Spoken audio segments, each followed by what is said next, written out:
So I wasn't the, writing, I always wanted to be a writer type person at all. In school, I was actually more into maths and science, and I have an engineering degree, and I used to work as an environmental engineer in waste management, which was super glamorous and not a bit smelly. And then I had two kids and was sort of at home for a while and just wanted to do something different, and saw an ad for a creative writing class and decided that would be a good excuse to get out of the house one night a week, and went to it in the local college in Dunleary. And just it was like, I don't know what it was. It was just like, oh my God, this is all I want to do from now on, literally from the first class. So um it was a super it was just a general creative writing class. It was one of those, it was Helen Bovard Ryan who ran it. She literally spent the first hour of each 2 hour class sort of trying to impart some craft of writing to us. And then the second half of the class was when we shared our work, and you usually got work to someone else's work to read in the days before the class. So you were sort of prepared with your notes or whatever. So you had to give feedback, but you also then got your turn to get feedback. And those classes were just fantastic. And I started writing my first novel during that first class, that the first semester of those classes. And then I finished my novel literally at home at the kitchen table. Bit of a cliche, but that was true. And then at the time, self-publishing was kind of taking off. So I thought, sure, why not? I'll give it a go. And that was very interesting. It was an interesting process in of itself. Having to just learn how to like literally format and upload the novel in order to get it up and be available on Kindle or whatever. And so then I wrote a second novel, and that one got published by HarperCollins. So I didn't have an agent really at that stage, but I had just pitched it to HarperCollins when they had one of those open submission times. Um, and then so that was I wrote a third novel, and that didn't like I couldn't, like, HarperCollins wanted to publish it, but then there was this, they didn't want to publish it, and it was all a bit whatever. So at the time I had started taking screenwriting lessons from at Screen Ireland. They were just running these sort of very accessible screenwriting courses. And like one of them was called, I think it was called developing character or something like that. So like a few of my friends were, some of them were screenwriting, but most of them were novel writers. We just thought, you know what, we'll do it for the fun, and it's a way to hang out, because you're usually at your desk by yourself when you're trying to write a novel for months and months and months. So it was nice to spend a week in town in Bow Street with a gang of other writers. But it really opened my eyes to screenwriting and how much I actually loved screenwriting, and loved it way more than trying to write novels that seemed to be interminable. Whereas screenwriting kind of brought the two sides of my head together, the very, I suppose, the engineering side of my head, my brain, and the artistic side of my brain. They really kind of came together in the screenwriting side of things. So that is how I got into screenwriting. I had been researching my fourth, what I thought was going to be my fourth novel, which was going to be a dramatization of the life of Cosima Wagner, who was Richard Wagner's second wife. But the more I was researching it, the more I was kind of realizing this is not a book, this is going to be a screenplay. I can see it, it's very visual. And so it was sort of around the same time, and that was my first, I suppose, completed screenplay, was the Cosima screenplay, which subsequently got optioned. So I kind of knew at that point, this is what I should be doing. I should not be writing novels.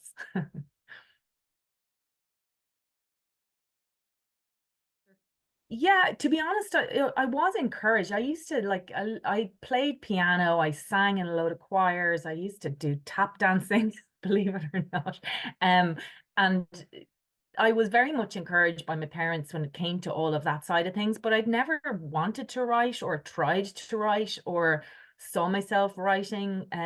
So it wasn't that I had been discouraged. It just had not been ever on my horizon or on my agenda. I loved performing in choirs and as a group and things, but I didn't really want to be an actor or do acting or anything like that either. I kind of like the singing side of it, but that was as far as that went. So, I don't know why. I used to write a lot in my job as an engineer. I used to have to write reports and, some stuff you'd get published and stuff like that, but it was always like technical stuff, and it was only literally by chance that I went to that creative writing class. And I often say it could have been oil painting class, and I would never have found the writing. So it was just a lucky break. And that's yeah. So it's not that I was discouraged, but certainly I would have been encouraged to be, work hard and do maths and sciences and stuff at school, but I liked them, so it wasn't an issue.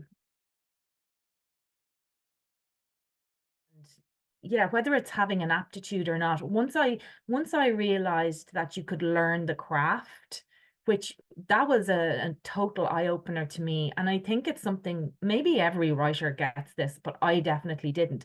I always knew if I wanted to be a painter, someone would have to teach me how to paint. Like they would have to explain the difference between oil and watercolor and what canvases you use and stuff. And I thought that's a given. There's a technical sort of craft there that somebody teaches. You can go to college and learn it. And then you're either probably naturally good painter or you're not. But I had never realized in my whole adult life until this point that the same applied to writing. And it really does. So you can absolutely teach the craft of writing. And then after that, it's like, I suppose anything else, do you have an aptitude for it or don't you? And, I think obviously I have some aptitude for writing. I certainly didn't know I had it or never sort of felt it at any stage until I happened to do this class. But I've never struggled with it. I've loved every part of it. I've loved learning the craft. I've loved all the different parts of it. I've definitely found I love the screenwriting, playwriting, that sort of thing more than writing long prose, Yeah. writing novels. And as I say, I think that's because that's just how my brain works.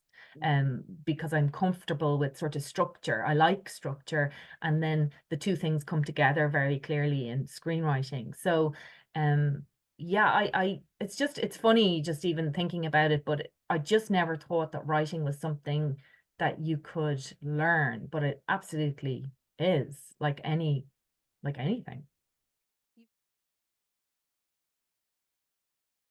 It's been sort of different in different projects. I love writing historical fiction.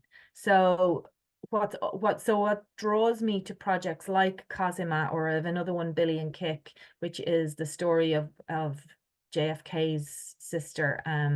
Like a amazing story. But it sort of what's driven me to a lot of the work I do is I would hear a nugget of information that's a factual thing. So I'd hear something about this woman who was married to Richard Wagner, or this sister of JFK that married a like hardcore Protestant aristocrat in England. And I'd be kind of going like, what? Like, I never heard that before. That is bizarre. And then start researching that little nugget of information. And then immediately I think I know, because I've, there's been lots of times I've thought I've heard something and gone, wow, that's really interesting and want to know more, but it hasn't driven me to go, oh my God, I want to write this as a drama, as a, 6-part mini series or a feature film or whatever.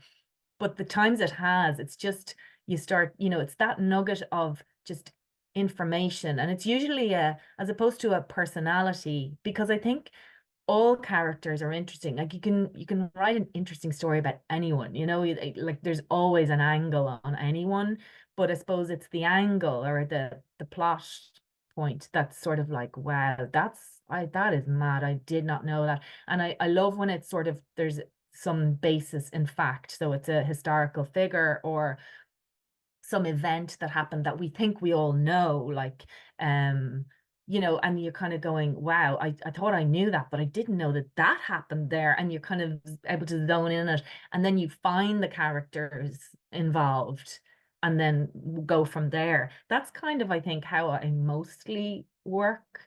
I don't think, yeah, it's usually plot and an interesting story, because I think you can always find interesting characters. And if you can't, you can make them up. Yeah. I love rewriting and editing. I love that more than the original write, the first draft. Because the first draft is so scary and it's like empty page syndrome. But when you're editing, you've got something tangible that you obviously think has been worth getting to this point with. So I have I don't it's interesting. I don't like struggle with editing or rewriting. I'm pretty pragmatic, I think, and I'm pretty good at killing my darlings if I have to, but it takes time for sure. Like it's not, this is the other thing I thought was so interesting to learn in the process of like literally doing all those screenwriting courses and classes, was this idea that, your first draft is not what you have to give. You don't have to show that to anyone. Like that was really what's the word? That was very like that was a big relief to me, because the fact that the first draft is just the first draft, and then it's part of your job, part of the craft is to go back and rewrite and take out those things that maybe you thought were so important, and they might have been actually what brought you to the story in the first place, but they don't belong in the end product. And it is certainly hard, but that is where a really good reader slash script editor slash producer who knows what they're doing comes in. And that's what I love about the screenwriting process, is that you do have other input. So you write a novel, basically you spend 2 or 3 years in your office by yourself, and then you hand the end product to an editor and you hope they like it. They might give you some edits, or else they just go, not really, it's not for me. It's a really all or nothing. Whereas the screenwriting process is so much more collaborative. I like it, like, for that reason. I like getting other people's input, as long as I trust them and believe that they have a good vision for the project as well. And I mean, knowing that only just comes, I think, with experience of that person and a bit of time and working with people on a couple of things before you realize whether, if they're a good sounding board for you. But that's just time, and there's nothing you can do. I think you just, to trust somebody in that process, it just takes time. But certainly I think you have to be able to rewrite your work if you want to work in screenwriting. And I mean, you're going to be rewriting right up until, most people will tell you, right up until there's literally a camera rolling, especially for TV, maybe less so for films, but certainly for TV. So you have to be open to that.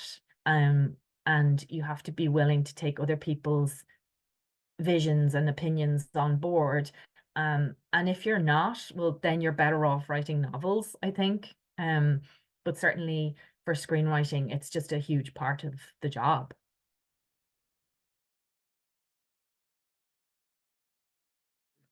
100%. I when I was writing novels and I was coming and I was having a difficult time, the two, well, definitely three things, I suppose. One is just step away from it, like, get away from the project, full stop.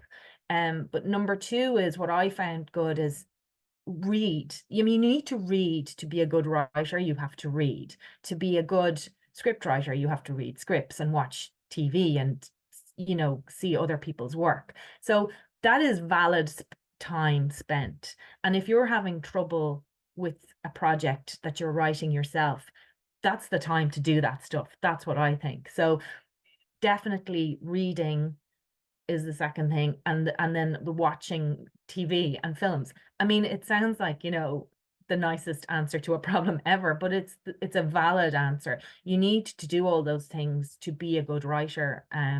So why not, when you're having trouble with your own writing, just drop it, move away from it, even if it's only for a day or two, and go and do those things that are also important to your job, but are using a different part of your head and will give you.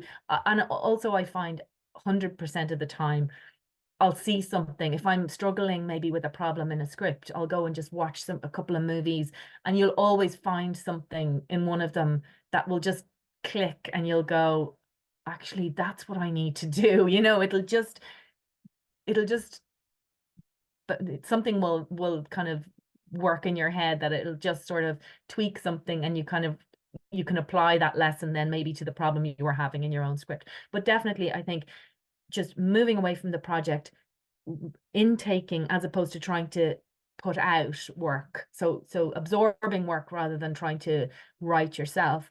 And the third thing is, if you're novel writing and struggling with novel writing, maybe try and write a short play. So like, down tools on the novel and spend a week just trying to write a completely different 5-minute play. Even if you've never written a play before and you never were going to show this play to anyone, it doesn't matter. You're still kind of working your brain, you're working your creative muscle, but you're just working it in a different way. It's like being at the gym. Not that I go to the gym, but I would assume it's like being at the gym when you're, overworking your arm muscles or something, and you need to change and work on your leg muscles. It's a bit like that. You need to give your arm muscles a rest, but you don't want to just stop going to the gym, so you do a bit of leg work or whatever. So it's a bit like that. I used to, when if I was struggling with novels, I would down tools and write something else entirely, which 9 times out of 10 was a short play. And I have a load of really short plays, 3 and 5 minute plays, that are just little nuggets of an idea fleshed out, that I just from just needing a break from a novel writing. And the same applies then, I think. So if you're writing, a screenplay, maybe you just down tools and try writing a short story, even if it's only 2-page long short story. Or as I would do nowadays, because I'm usually got like 4 or 5 projects on my desk, and they're all in different stages of development. So if I'm having an issue writing a script and trying to write something from scratch, maybe, I might just spend a day editing something else that I know I'm going to have to do anyway next week. So just do that work now. So it's really, but just from an artistic point of view, I think, if you're trying to work and download and it's not happening, take a break and try and absorb some work. So as I say, either read, watch telly, watch a movie, go to the cinema, go to the theater, and that is also valid for your creative process, I think, and important.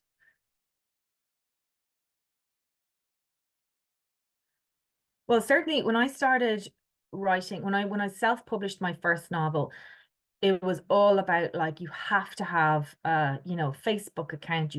There was no Instagram. That's how old I am. But you have to be on Twitter. You have to do X, Y, and Z. You won't get, because you're self-publishing your novel. What your ultimate aim is to get like published by one of the big 5. And unless you have, 20,000 followers on Twitter, they're not going to look twice at you. And there was a huge amount of that pressure. And I don't really know where it was coming from, because I was like at home alone. I suppose anytime you went and did it, which I used to do a lot, like you'd go do some kind of course or try and do if there were workshops being run, I love an old workshop. I love, I think it's great to do those things because you get to meet other people who are doing what you're doing. But there was a lot of pressure to be on social media and to be promoting yourself and your writing on social media. And honestly, like, I'm not sure how useful any of that was back then, which is like, maybe we're talking like less than 15 years ago. It was maybe 15 years ago, say. It was probably important because self-publishing was very new, and so you did have to try and, you know, get ahead of the game. And there were people who were being very successful at self-publishing, and they definitely were killing the social media end of things. But I realize now, I mean, I think I was just, running up a hill that I just was never going to get to the top of anyway, and struggling to, and maybe doing things to try and make the journey a bit easier. But really, once I started screenwriting, it just it felt more real to me just to focus on getting another really good script written. And then I spent a lot of time in my early screenwriting days sending out scripts, cold pitching scripts to Irish producers. And we're lucky in Ireland that we can do that. Like, you can email a producer in Ireland. It's easy enough to get their email address somewhere on the internet, and they may read it. You know what I mean? They might read it. And that's not the same, I would say, in, for example, in America, like, where I have American screenwriting friends who would never consider doing that. They just wouldn't, no one would read it anyway, but they just wouldn't do it. So we're lucky like that. And so I've been putting more time into, in the last few years, like more time into actually just writing more and having more sample scripts, having better sample scripts. And that has stood to me, rather than having an Instagram page that I'm trying to update or whatever. I only just literally have an Instagram page because my teenagers made me in the last like 6 months. So it's not where I would be putting my energy. I think if you're not focusing on the writing first and foremost, you're not doing the right thing. But after that, in terms of like making applications for funding and other things like that, yeah, of course, things like that take time, but it's a valid use of, I was about to say a valid waste of your time. It's a valid use of your time. But I think you have to be careful that you're not overdoing that side of things. You can spend half a week applying for grants and applying for competitions and things, and really, you need to ask yourself, would I have been better off just working on my script and making it better? But it is a bit of a balancing act. I just try to weight it very heavily on the actually writing side of things.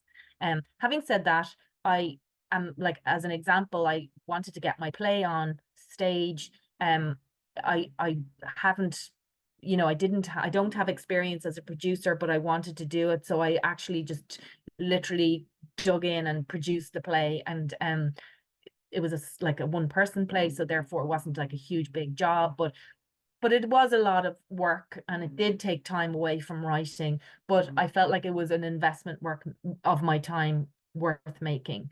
And that has come to pass, I would hope, because I'm hoping now someone else will going to go, yeah, oh, we really like the play, we're going to take it and produce it. So, there was method to my madness there, but I wouldn't be spending time away from the actual writing needlessly. I think you need to really justify the time you're spending not writing.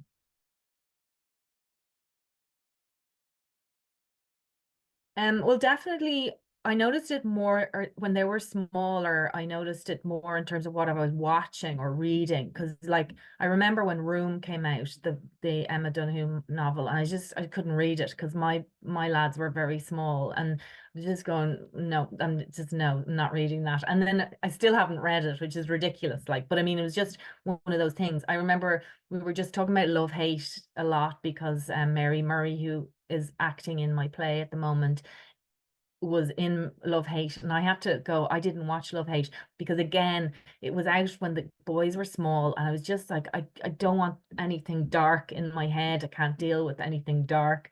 So it's funny, that's just, I think everybody will go through phases of that where they're just, for whatever reason, want to watch rom-coms and read rom-coms and nothing else, or biographies or something, just and then, like, 10 years later you're kind of able to watch The Wire again or whatever it is.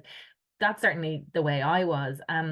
In terms of writing, being like a parent and having a family hasn't really ever affected what I write. I don't write dark. I'll never write dark. It's not my thing. Talking nearly 20 years ago now, so it's very different now. I think post-COVID, things are a lot more flexible for everybody, which is brilliant. But you still have to be able to work and put time into work. So we just made that call, and we were lucky, or lucky, luck is the wrong word maybe, but we were, in the position we were able to go, just about one of us can stay at home for a while they're small. So that I stayed at home, but then that is how, in a way, that's what opened the door to my writing, because if I hadn't done that, ironically, I might still be working on landfill sites, which is what I was doing. So being at home with them, I was doing that, snatching hours here and there to write, all the way through. And then once my book got published, I was going like, this is definitely what I want to do. I do not want to go back to being a full-time engineer. So I just tried to build on the momentum. So literally, as they were kind of getting less needy in terms of time, and they were at school for longer hours, I was filling that time with writing and building it to the point where now one of them's in college, one of them's still in school, but yeah, they still need you. Of course, they need you, but you don't. I'm not sort of. I don't have to be available at every beck and call or every moment of the day. So I have a full working day now that I can write in, which is fantastic. I mean, I remember when they started school, like both of them started school, and I was like, oh my God, I have all morning I can write. It was just like so cool. I still remember that, kind of going, this is just amazing. So I've just been kind of fortunate that it's worked out that way. I've just the older they've gotten, the more I've had time to been able to put time towards writing. And now, like, I was able to go away with Screen Ireland there to LA for 10 days in March. And I mean, I'm not even sure anyone knew I was gone. They just didn't miss me. So it's just brilliant now to be at that stage when they're nearly adults, and I can really focus on my career writing. So that's nice. Yeah.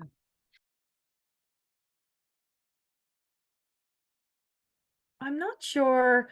I I'm very grateful for the resources that particularly Screen Ireland make available. I mean, I have done any course I could do over the last 10 years that Screen Ireland have offered, and they're very often either free or very heavily subsidized. Um, and I have found them all invaluable. So whether it's an actual, say, screenwriting course, or, as I was saying, I did one of them that was developing character or something very specific, or I've done they might have organized a pitch day with producers, and you have to apply for these things and sort of meet a bar, I suppose, that they are willing to, like, that there's usually a limited number of people can attend or whatever. But anything I've gotten onto, I've just gotten so much out of. So from a screenwriting point of view, that has been amazing. Equally with playwriting, I've done like various workshops that, say, the Abbey Theatre ran one years ago, and I got onto that. And they're not professional courses that you might get a diploma out of, but they're very just so valuable to the craft, learning the craft. And so I think Screen Ireland just is a brilliant resource for screenwriters. If I was advising a screenwriter trying to get up and running, I would very much be on board, like checking what Screen Ireland are doing all the time, all their skills, Screen Skills Ireland courses and workshops that you can do, and do everything you can. And then I also joined this group of online group of not just writers, but they're producers, directors, cinematographers, it was a all women group that started during COVID.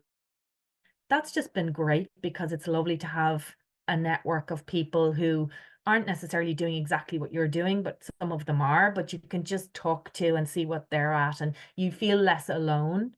So anything that's going to increase, widen your network, but also give you a bit of a family in terms of your job is great, because writing, even if you do get a project to the point where it's being produced and you feel more part of a team at that stage, it's still quite solitary because you have to spend the weeks and weeks and months by yourself figuring out the script in the first place. So it's lovely to have some form of a network around you that you feel you can contact people. And that's just, you just have to kind of reach out and try and find those people and then hang on to them when you do.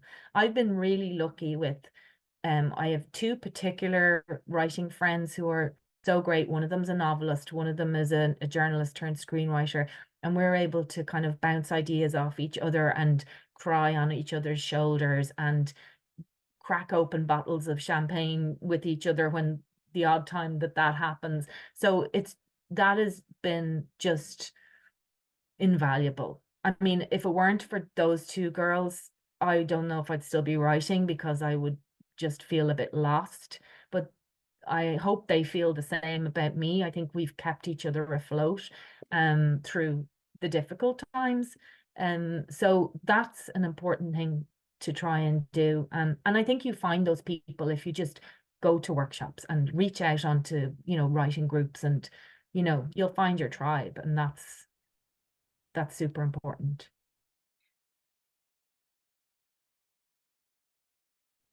Well, I, as you say, BÁITE hopefully will be out next year, and that's my first feature credit.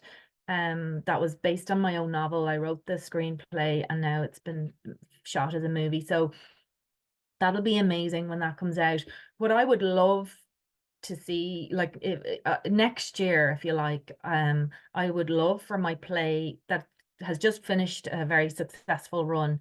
I would love for that to be on stage somewhere else, maybe around Ireland or maybe in London or whatever.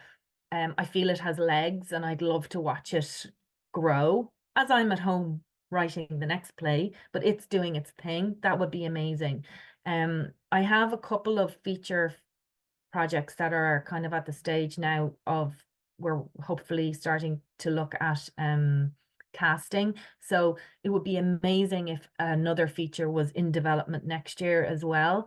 And I would also love, it's sort of funny, like I have this kind of thing in my head where I'd love someone to come to me and go, this is this series we've been writing, we'd love you to write an episode of it.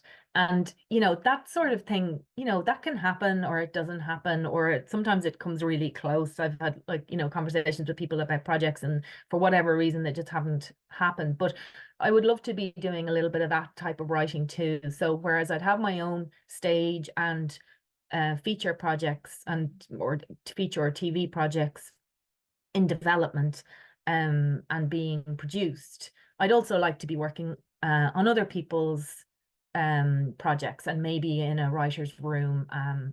So we'll see, but that's kind of where I'd like to be, and then just try and keep all those plates spinning to some extent, and just keep building on it every year. And I mean, the one thing the one question you didn't ask, which people usually always ask, is like, where do you get your ideas to write? And I'm just like, I have no shortage of ideas. It's like, it's getting the time to get the right ones down on page, and then getting them to the right people that you hope will see the same, same excitement in them that you do, and want to make them. So, yeah, I just want to keep on keeping on, basically. That's what I want to do.